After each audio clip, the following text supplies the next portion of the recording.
Y a-t-il quelque chose de plus effrayant qu'un vampire? Oui, un vampire de 108 ans qui scintille au soleil, conduit une Volvo et est complètement obsédé par une jeune fille de 17 ans qui a l'équilibre d'un pingouin ivre.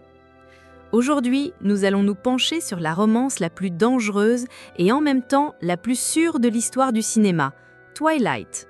Notre histoire commence avec Bella Swan, une jeune femme qui décide de quitter la Floride ensoleillée pour Forks, dans l'État de Washington. Un endroit où le soleil brille moins que le compte en banque d'une étudiante en lettres. Son excuse est de laisser sa mère tranquille, mais on sait que c'est parce qu'elle voulait porter plus de jogging.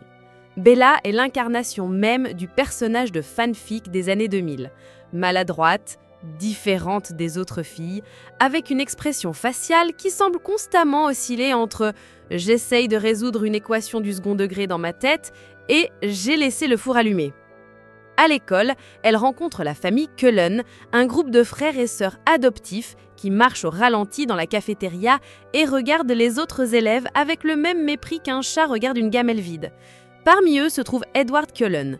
Leur première rencontre a lieu en cours de biologie et c'est absolument magique. Il la regarde comme si elle venait de se parfumer à l'ail et à l'eau bénite. Il est si visiblement mal à l'aise, se bouchant le nez, que le plus grand mystère du film est de savoir si Bella a oublié de mettre du déodorant.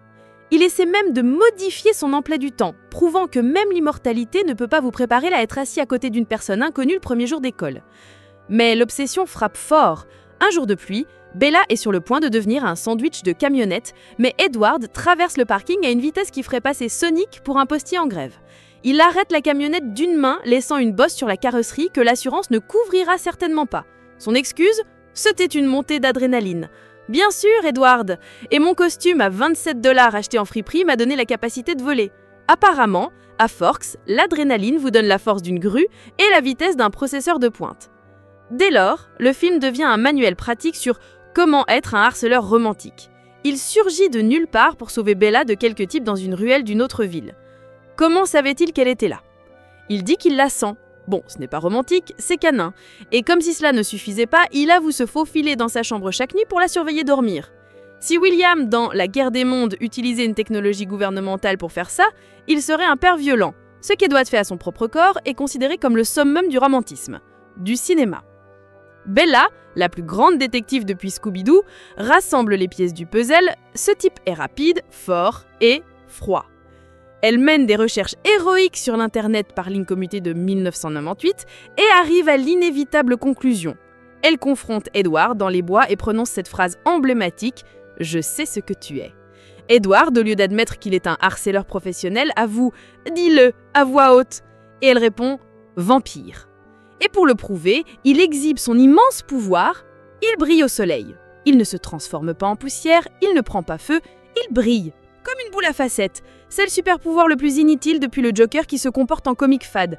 Après des siècles cachés dans les ombres, la plus grande faiblesse des vampires de Twilight est le risque de provoquer un accident de route à cause de leur luminosité excessive.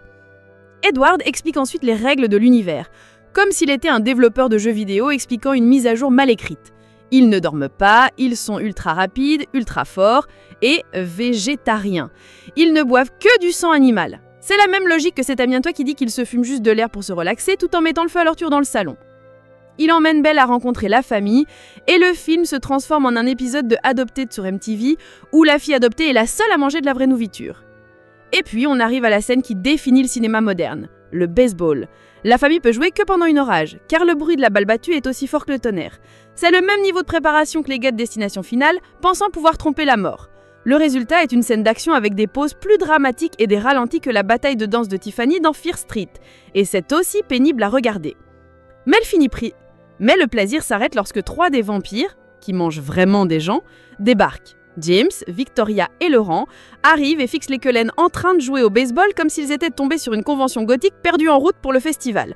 James, le méchant, sent Bella et décide de la traquer. Il est le seul personnage compétent du film car il fait ce qu'un vampire devrait faire, être une menace. La famille Cullen élabore un plan brillant pour protéger Bella, l'habiller dans les vêtements de quelqu'un d'autre et s'enfuir. Pendant ce temps, Bella, avec son QI quasi absolu, décide que le meilleur moyen de sauver tout le monde est de se livrer aux méchants. C'est la même logique que la bande de Souviens-toi l'été dernier qui, au lieu d'appeler la police, décide de résoudre un meurtre par elle-même. Elle rencontre James dans un ancien studio de danse, seul. Le plan fonctionne aussi bien que la carrière d'influenceuse d'Olivia. Elle tombe dans une embuscade, se casse la jambe et se fait mordre. Edward et sa famille arrivent à la rescousse et le combat est captivant. Ils se jettent l'un sur l'autre et font un bruit de statue qui se brise.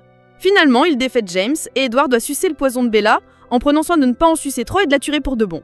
C'est le dilemme le plus tendu depuis que Malcolm, déguisé en grand-mère, a dû accoucher sans jamais voir une seule vidéo sur YouTube. Et après tout ça, quelle est la conclusion? Ils vont au bal de promo. Bella, la jambe en plâtre, danse avec Edward qui lui suggère de se transformer en vampire. Le film se termine avec Victoria, la petite amie du méchant décédé, qui observe de loin promettant une vengeance qui, on le sait, sera aussi efficace que la première. Twilight nous enseigne donc une leçon profonde et précieuse. Peu importe que votre petite amie ait 108 ans, vous regarde dormir sans permission, vous isole de vos amis, ait une famille étrange et attire le danger mortel partout où il va. Ce qui compte vraiment, c'est qu'il soit mystérieux, conduise une voiture de luxe et brille. La morale de l'histoire est que le véritable amour n'est pas une question de connexion, mais d'avoir le drapeau rouge le plus brillant de tous, littéralement.